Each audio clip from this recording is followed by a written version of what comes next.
começarmos. Vamos orar em nome do Senhor Jesus. Pai querido e amado Deus, nos colocamos em Tua presença em oração mais uma vez nesse dia, Senhor, colocando, meu Deus, as nossas vidas nas Tuas mãos, Pai, pedindo a Ti, Senhor, que em nome de Jesus o Senhor use a vida do Teu Filho, irmão João Carlos, para estar, meu Deus, trazendo aos nossos corações, Pai, a Tua palavra, a revelação da Tua vontade, que o Teu conhecimento, o nosso entendimento, Senhor, possa nos ajudar a crescer, Pai, na graça e no conhecimento de Cristo. Pai, toma a nossa vida nas Tuas mãos, nos abençoe em nome de Jesus. Amém. Amém. Pois bem, Pai do Senhor para todos. Amém. Nós estamos estudando ensinos errados, heresias sobre Jesus Cristo.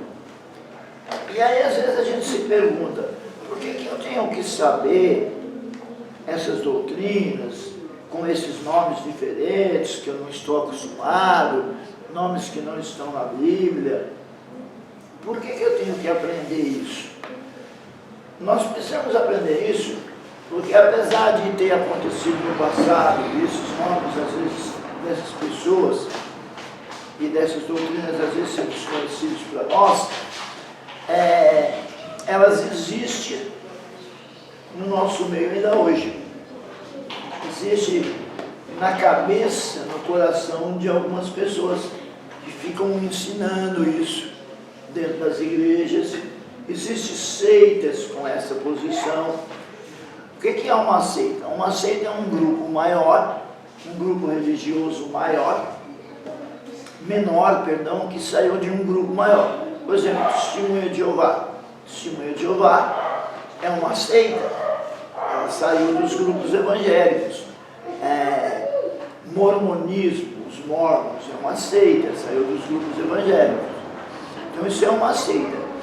E uma heresia é quando a pessoa não saiu do grupo, mas ela fica ensinando, às vezes até sem saber, ela não sabe o que ela está falando, é uma heresia. E alguns sabem, mas tem aquela posição e fica falando no meio das igrejas. Então tem uma diferença entre heresia e seita, mas os dois são prejudiciais. E elas estão, talvez não com esses nomes que aparecem, porque são os nomes originais, quando elas apareceram lá no começo da história, não aparece o nome, mas aparece a doutrina falsa. Então nós vamos ver algumas, tá? Dessas doutrinas falsas. A primeira delas que nós vamos ver, para quem está acompanhando, gente, é o slide 29, tá? Nós vamos ver o seguinte, o apolinarismo. Quem está com o celular que quer acompanhar, na apostila nós começamos da página 80, então está da página 80 em diante. No slide está escrito apolinarismo. Eu não me lembro se na apostila está exatamente igual, porque nem tudo eu coloco exatamente igual, tá? Apolinarismo. Encontraram? Quem vai acompanhar encontrou? Se você não tem o texto, não tem problema, porque nós vamos ler juntos e comentar juntos, tá bom? Então vamos lá. O apolinarismo. Apolinário. Vou esperar encontrar então.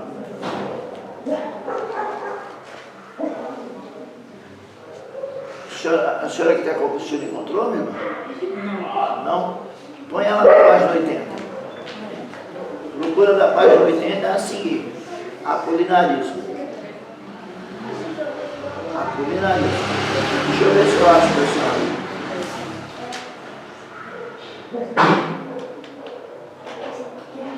É que eu não me lembro se eu fiz o slide exatamente como está na apostila. Se tiver, tá qual número? Apolinarismo. Página, depois da página 80. Depois. Que esse assunto que nós estamos estudando começa na página 80.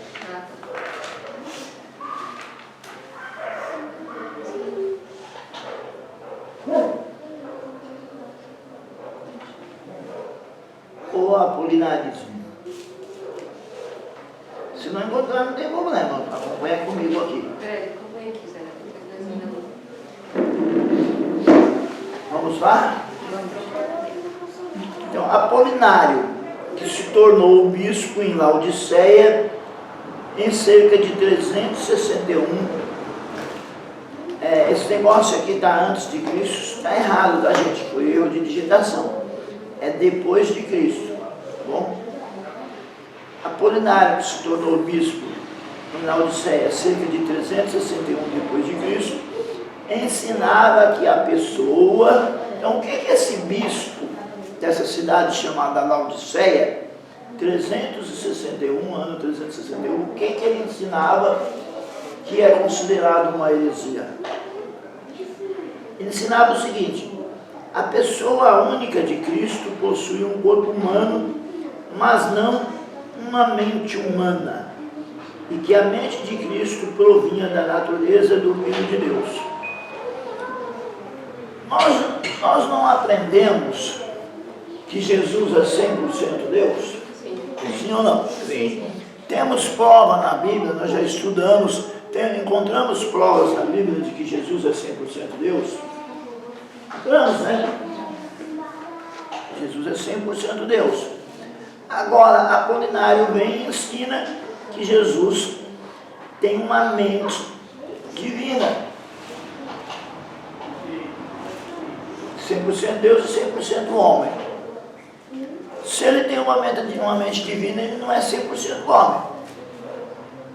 Ele é meio homem, meio Deus. Ele tem um corpo de homem, mas tem uma mente de Deus.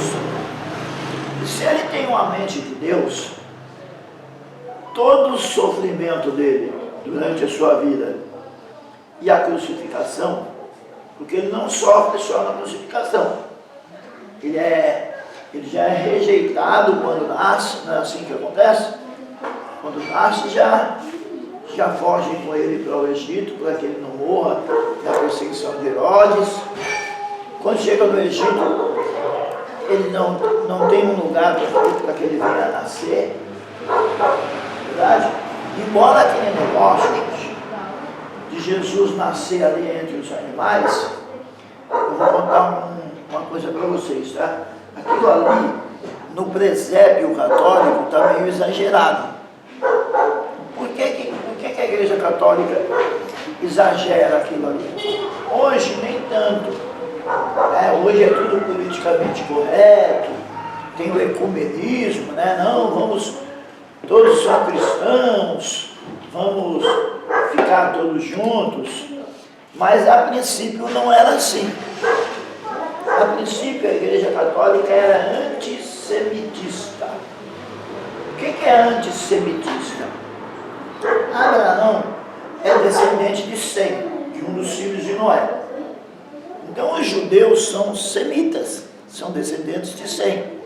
Quando você diz que uma pessoa ou uma organização é antissemitista, você está dizendo que ela no mínimo não gosta de judeu. Significa também que persegue. Nem todo antissemitista persegue judeus, mas alguns, além de não gostar, ainda perseguem. E a Igreja Católica, hoje bem menos, mas no princípio, ela era bem antissemitista, ela era bem contra os judeus, que dizia que eram os judeus que tinham crucificado, mandado crucificar Jesus, aquela coisa toda. Quando o cristianismo casou-se com o Império Romano, cessou a perseguição e houve a união entre o cristianismo e o Império Romano, a Igreja Católica perseguiu bastante os judeus. Muitos judeus foram batizados na marra. Estudem a história dos cristãos novos. O que é o cristão novo? Você estuda isso em História do Brasil. O que é o cristão novo? O cristão novo é o judeu que veio para o Brasil como cristão, veio de lugares onde eles estavam sendo perseguidos por serem judeus. Portugal, Espanha, vieram muitos judeus para o Brasil. esses cristãos novos, esses judeus, que eram chamados de cristãos novos, eles haviam sido convertidos na marra. Então muitos deles, alguns realmente se converteram ao catolicismo, mas muitos deles eram católicos só de fachada. Dentro da casa deles, eles praticavam o judaísmo escondido. Quando era descoberto, ia preso, alguns foram queimados na fogueira da Inquisição. Uma coisa muito interessante de se fazer, se vocês puderem, é assistir uma série chamada A Muralha. Não sei se vocês já ouviram falar. É com Tarcísio Meira. O homem, ele destrói na interpretação. É muito bom ator, né? Era, né? Foi embora já, né? Era muito bom ator. E essa série, ela é sobre a história do Brasil. Eu já assisti umas 2 vezes e já estou pretendendo assistir outra porque ela é muito legal. Muito boa a série, ficou muito bem feita. E ela mostra a história dos cristãos novos. A série não é só sobre isso, mas ela gira em torno disso. Mostra uma judia que é cristã nova. Na verdade, ela não é cristã, ela pratica o judaísmo escondido. E aí a história se desenvolve por aí. Então, onde é que eu quero chegar com isso? Eu quero chegar que a história do presépio lá, Jesus perto dos animais e tal, como se os judeus tivessem negado um lugar para Jesus nascer e ele tivesse nascido junto dos animais, aquilo ali não é bem assim, tá? Os irmãos já viram, deixa eu pegar uma coisa que os irmãos conhecem. Já viram igreja com galeria? Dentro da igreja tem 2 andares dentro da própria igreja, só que é aberto. Fica a banda lá em cima, o coral, mezanino. Isso, alguns chamam de mezanino, outros chamam de galeria. Mezanino fica melhor para vocês? Tá. Então, vocês imaginem uma igreja com mezanino, tá? O ambiente em que Jesus nasceu era assim. Tinha um mezanino e tinha embaixo. Embaixo realmente ficavam os animais. Era normal aquilo. Não é que não tinha uma estalagem, eles colocaram Jesus lá. Até aí é verdade. Mas ela não deu a luz perto dos animais. Vai ficar aquele negócio, nossa, a mulher grávida, a criancinha nasceu ali, com cheiro de cocô, de xixi, de animal. A Igreja Católica fez daquele jeito, já porque ela é antissemitista. Porque, na verdade, onde é que eles estavam? Eles estavam na parte de cima, no mezanino, e os animais embaixo. A história é verdadeira, mas não com aquele exagero que a Igreja Católica faz. Então, essa ideia de que Jesus tinha corpo de homem, mas mente de Deus, seria um teatro. Ele não teria suportado como um ser humano. A dor, não vamos nem falar nem da rejeição ao nascer, nem de toda a perseguição que ele sofreu, porque ele foi perseguido. Jesus sofreu perseguição religiosa. Eles viviam tentando dar um jeito de pegar Jesus em alguma falha nos discursos dele. Inclusive existe um rabino que diz que encontrou, parece que 100 erros no Sermão da Montanha. Endemoniado, né? Encontrou 100 erros na fala de Jesus. Tem demônio até no cuspe, né? Então, apesar que tem crente que também encontra erro em Jesus, viu? A gente fala do rabino, mas tem crente que encontra erro em Jesus. Um determinado irmão disse que crente não pode ir em festa. Marcelo, segura essa, tá? O irmão disse o seguinte: crente não pode ir em festa. Você gosta desses crentes, fica fazendo festa, bagunça, comendo esse monte de comida, fazendo churrasco na igreja, isso não pode, isso é pecado. Isso é pecado. Aí o outro falou para ele, mas até Jesus foi em festa, Jesus foi num casamento. Aí o irmão assim respondeu, foi, mas não devia ter ido.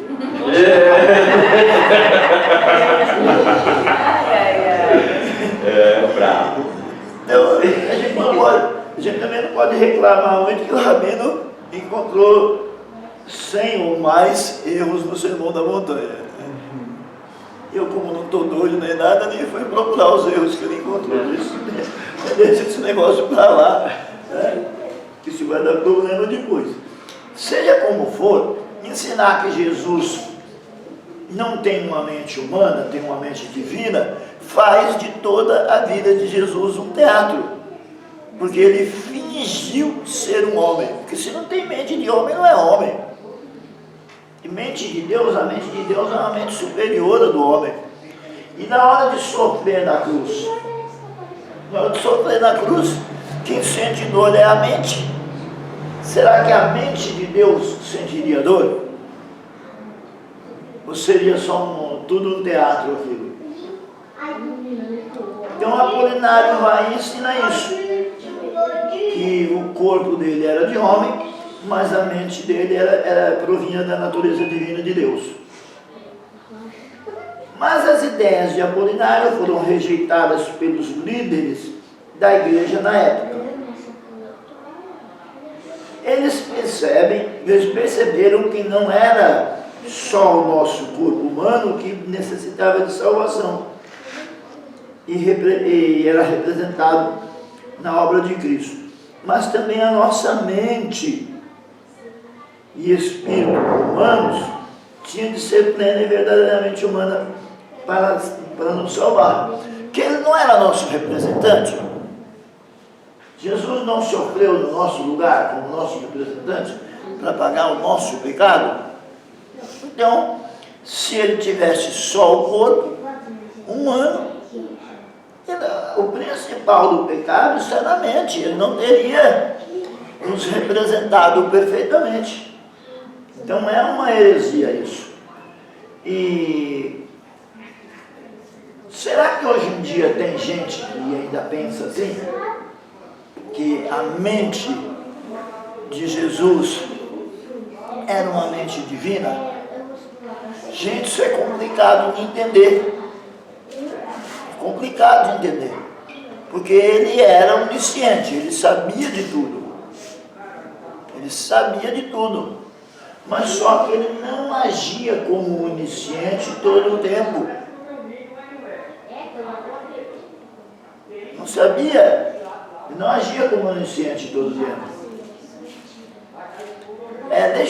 Deixa eu procurar para eu não falar sem ter certeza, não ser leviano. A ressurreição de Lázaro, meu pastor. É João capítulo 11, não é isso? João 11. Verifica para nós, lê o texto e vê se Jesus sabia onde Lázaro estava. Não. Não sabia? Tanto que ele pergunta: onde o enterraram? Me mostra onde enterraram. Comprova isso para nós, o senhor lembra? Consegue? Está em João 11, é só ir lendo o texto devagarinho, só para a gente comprovar o que a gente está falando com as escrituras. Ele era onisciente, mas se ele agisse como onisciente todo o tempo, ia ficar uma coisa estranha. Como é que ele ia se relacionar normalmente com as pessoas? Ele tinha que ter uma relação humana normal, senão ficava um ET, ficava um negócio esquisito. Ficava um negócio esquisito. Ele tinha os atributos de Deus, mas por causa da união hipostática, ele não agia. A união hipostática, já disse para vocês o que é, a união das duas naturezas. Ele não agia como Deus sempre como Deus. Ele agia como um homem, vivia como um homem. Em alguns momentos a divindade dele ficava clara, mas ele agia como um homem. Eles também falam padrão, né?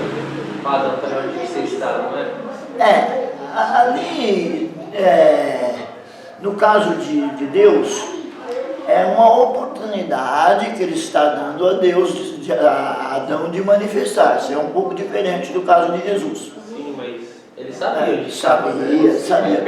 Sabia. Mas ali é uma oportunidade que Deus está dando a Adão de se manifestar. Igual quando um pai sabe o que o filho fez, chama o filho e fala assim: filho, o que está acontecendo? Ele sabe o que está acontecendo, mas ele está dando ao menino uma oportunidade do próprio menino se manifestar, dizer, pai, eu fiz tal coisa errada. É assim que funciona? Os irmãos que são pais, as irmãs que são mães, é assim, pastor Rony? A mãe geralmente não dá muita oportunidade, não, ela já bate já. O chinelo, pergunta, não. o chinelo da senhora, minha mãe, tinha um GPS infalível. Esse dia eu peguei o Uber, o camarada conseguiu se perder. Com GPS e tudo. Com a minha mãe isso nunca aconteceu. GPS do chinelo da minha mãe é infalível. Vamos lá, João. João 11:34. Olha lá. Pode ler, por favor. E disse: onde o pusestes? Disseram-lhe: Senhor, vem e vê. E Jesus chorou. Olha que coisa. Se ele tivesse uma mente divina, se a mente dele fosse divina, ele precisava perguntar onde estava? Não.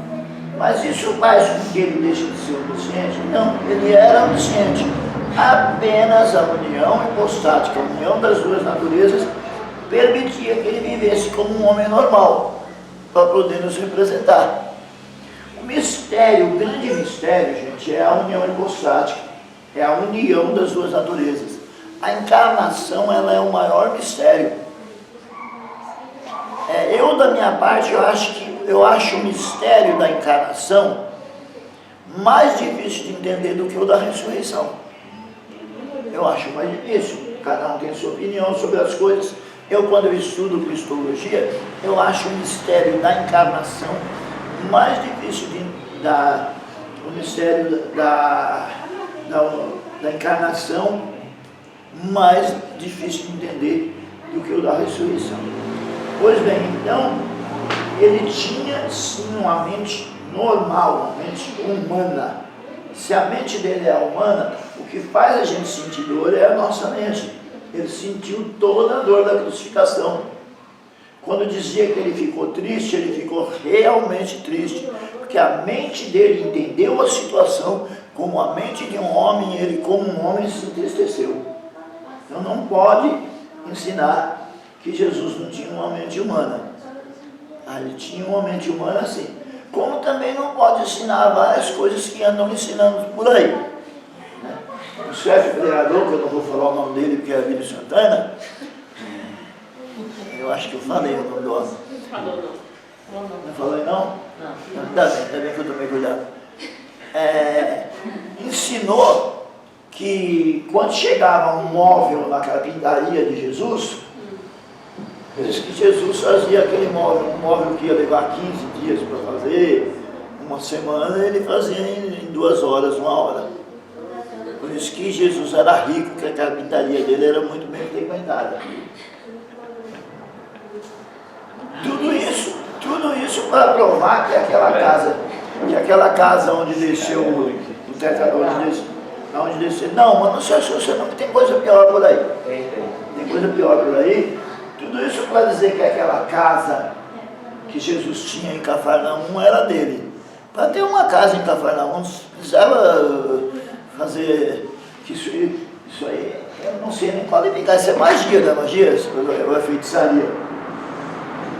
Uma peça que leva 1 semana para fazer em 1 hora, tá com cara de feitiçaria esse negócio, tá? Com cara de Harry Potter. Professor, tem água? Tem.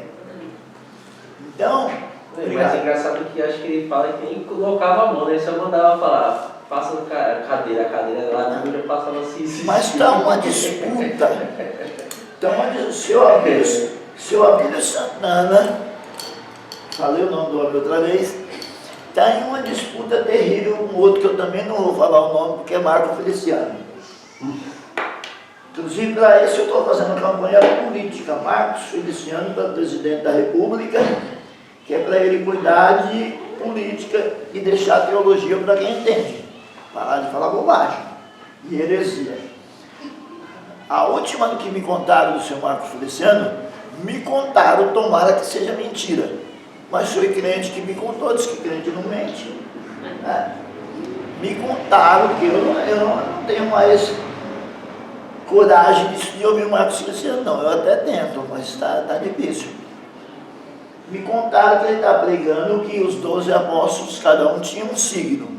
Um era de touro, outro era de aquários, outro era de sagitário, né? E que Jesus também tinha signo. Era leão.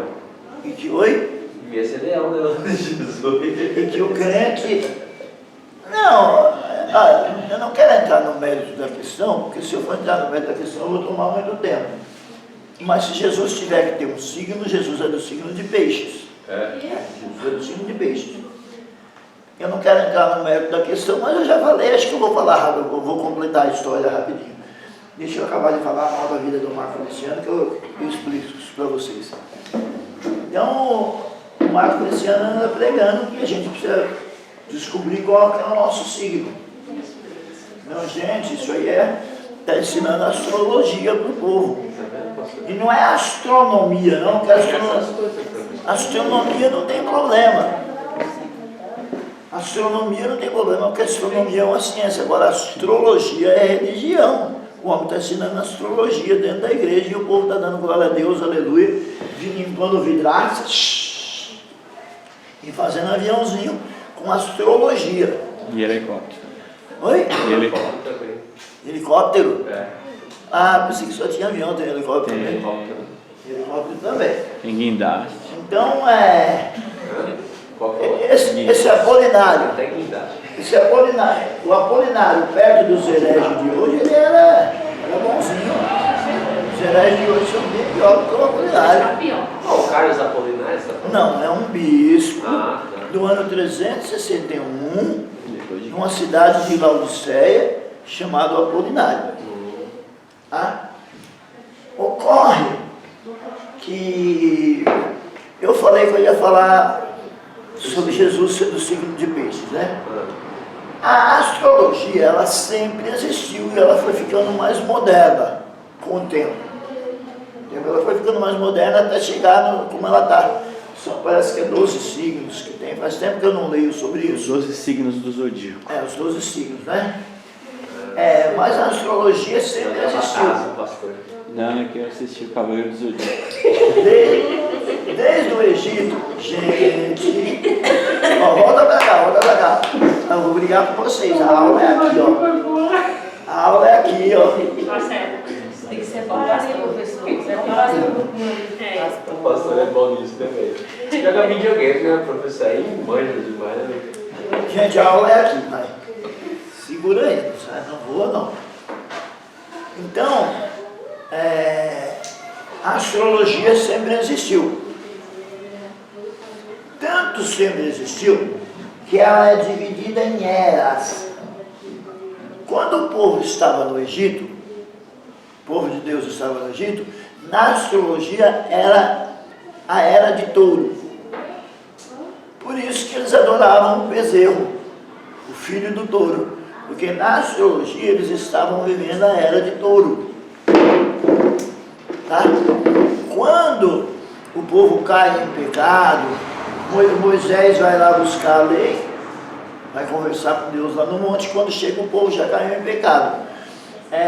O irmão dele, Arão, havia feito um bezerro de ouro para o povo adorar. Por que adorar o bezerro de ouro? Porque era, na astrologia, na religião do Egito, que eles estavam praticando a religião egípcia, o que estava sendo adorado na época era o touro, porque era de touro. Na época do cristianismo, é a era de peixes. Então se diz que Jesus é do signo de peixes. E o peixe ele é muito importante como símbolo do cristianismo. Quando o cristianismo foi perseguido, um cristão, o que ele fazia? Para saber se a outra pessoa que ele acabou de conhecer era cristão ou não. Ele desenhava na praia, na areia da praia, ou em algum lugar, ele desenhava metade de um peixe.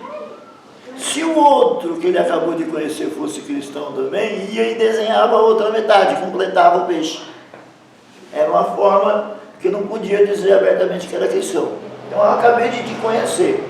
nós estamos conversando, tal, estamos se entendendo, eu estou achando você uma pessoa legal, mas eu não tenho certeza se você é cristão. Eu vou e desenho a metade de um peixe e fico na minha. Se você desenhar a outra metade, eu sei que eu posso conversar com você abertamente que você é cristão. Era assim que funcionava. Então, pela astrologia, nós estamos vivendo a era de peixes, que é a era do cristianismo. Porém, diz a plataforma do anticristo, hoje já não se fala muito nela, mas ela está por aí, a nova era, que é a plataforma do anticristo, a nova era é todo um movimento que está preparando a terra para quando o anticristo chegar. Ou talvez ele já esteja até entre nós, já tenha nascido. Tá? Porque é toda uma imitação. Assim como Jesus nasceu de uma mulher, o anticristo também vai nascer de uma mulher. Tá? Então pode ser que ele já esteja entre nós.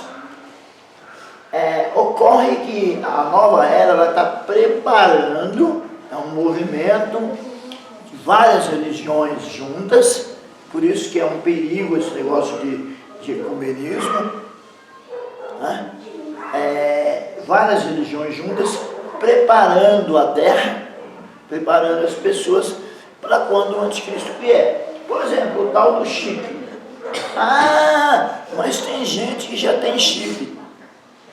Só que esse chip ainda não é a marca da besta, mas ele é uma preparação para quando o anticristo estiver aqui, as pessoas não estranharem quando receberem a marca da besta. Sabe quando vai tornando uma coisa normal? Aí quando chegar a hora, você vai falar, esse negócio de marca da besta é conversa de crente. É bom o que esse governador mundial está fazendo, é bom, não precisa de dinheiro, não precisa de nada, a gente tem a marca na gente, vai no mercado, não precisa levar dinheiro, compra, vende com essa marca. Então nós estamos na era de peixes. Quando acabar, isso segundo a astrologia, quando acabar a era de peixes, virá a era de aquários.